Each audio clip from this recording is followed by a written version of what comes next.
ಮತ್ತು ಮರದ ಸಿಪ್ಪೆ ತೆಗೆದಿರೋದೇ ದಾಲ್ಚಿನ್ನಿ. ಒಂದೇ ಮರದಲ್ಲಿ 2 ಸ್ಪೈಸಸ್ ತೆಗಿತಾರೆ.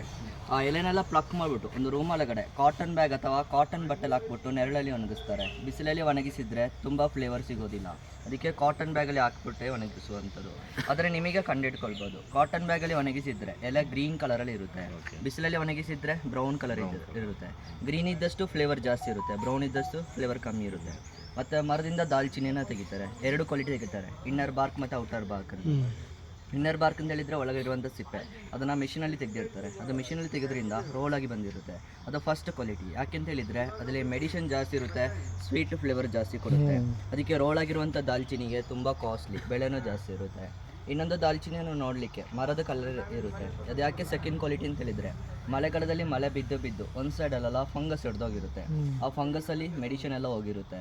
ಇನ್ನೊಂದು ಸೈಡಲ್ಲಿ ಬ್ರೌನ್ ಕಲರ್, ಅದರಲ್ಲಿ ಮಾತ್ರ ಸ್ವಲ್ಪ ಸ್ವೀಟ್ ಫ್ಲೇವರ್ ಸಿಗ್ತದೆ, ಅದರಲ್ಲಿ ಮೆಡಿಸಿನ್ ಅಷ್ಟು ಇರೋದಿಲ್ಲ ನೋಡಿ. ಅದಕ್ಕೆ ಕಡಿಮೆ ಬೆಲೆಗೆ ಪರ್ಚೇಸ್ ಮಾಡ್ಕೊಳ್ಬೋದು, ಅಂದರೆ ಮಾರ್ಕೆಟಲ್ಲಿ 10 ರೂಪಾಯಿ ಪ್ಯಾಕೆಟಲ್ಲಿ ಸಿಗ್ತದೆ. ಮರದ ಹೆಸರು ಬಂದುಬಿಟ್ಟು ಸಿನಮನ್ ಟ್ರೀ ಅಂತ ಕರೀತಾರೆ. ಲೈಫ್ ಟೈಮ್ ಬಂದುಬಿಟ್ಟು 70 years, 70 ವರ್ಷ ಇರುತ್ತೆ. ಓಕೆ.